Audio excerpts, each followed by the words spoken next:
Bom, a gente está de volta aqui nos minutos finais. Vamos falar sobre a arbitragem brasileira, porque a gente tem elogiado muito aqui a atuação dos times brasileiros, mas os árbitros também estão mandando bem e ganhando elogios.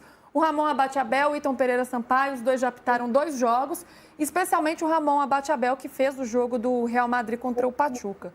Não foi um jogo simples, ele teve que acionar o protocolo antirracismo ali, foi uma decisão que ele tomou em campo e também com uma expulsão. Ô Igor, como é que isso está sendo feito e visto? Como estão os árbitros brasileiros nesse Mundial? Qual a avaliação? É uma discussão interessante, né, Luiz? A gente fez esse material com o PVC ontem, né, ouvindo algumas pessoas, conversando com alguns árbitros, ex-árbitros, eu consegui falar com gente da ativa, gente que já está aposentado, já pendurou o apito e tal, né?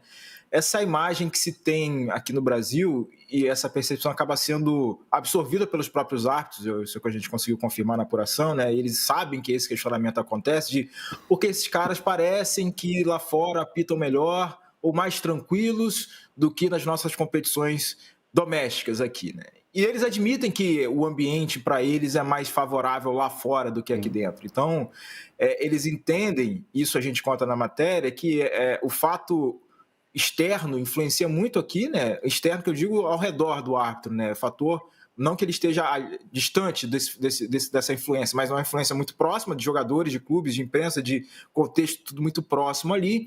E nessas competições internacionais, eles, na visão dos árbitros, da classe da arbitragem, a questão do comportamento dos jogadores, do respeito a eles e tal, enfim, da pressão, do nível de reclamação, ela é muito menor, embora, obviamente, haja casos de contestação de decisões em campo ainda da arbitragem. Mas, na visão deles, isso aqui no Brasil é num nível muito acima do que acontece nesses torneios de tiro curto, é bem verdade, e por isso eles conseguem ter mais tranquilidade para desempenhar, tomar suas decisões.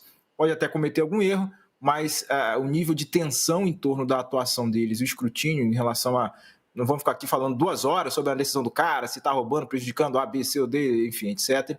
Então, eles entendem que há um ambiente muito mais favorável e tranquilo para que eles possam desempenhar o papel deles como árbitro lá fora. A torcida brasileira desconfia disso tudo, né? O PVC até recebeu um e-mail mal criado de um leitor aí nosso, você vê, criticando, dizendo que a gente está dando muita moral para esses árbitros, não sei o quê, dando mole para esses caras, enfim. Mas essa é um retrato de uma percepção que se tem e que os árbitros reconhecem que existe, né? Que quando eles estão lá fora, acaba tendo um ambiente mais tranquilo. Especificamente em termos da atuação dos dois, da dupla de árbitros que está lá, e a gente não pode esquecer também dos auxiliares, né, dos assistentes que estão lá, os 2 Brunos, né, Bosquilha, o outro Bruno, que é lá de Goiás, tem também o Danilo Maniz e o Rafael, lá, o Gaúcho. A FIFA está vendo esses caras muito bem, tanto que eles já entraram na escala nas 2 rodadas.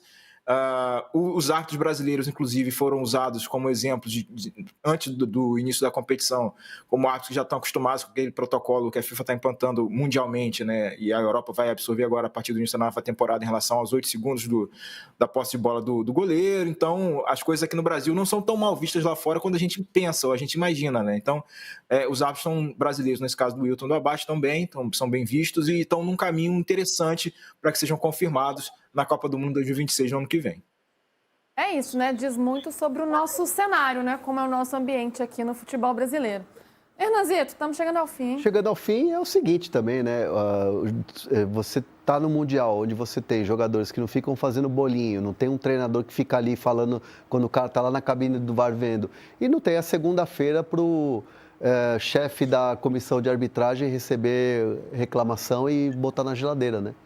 E os caras não têm autonomia, né, para fazer o trabalho deles. Então, a cultura também ajuda muito. É um ambiente, né? Como o ambiente as e a coisas cultura. acontecem, a cultura acontece por aqui.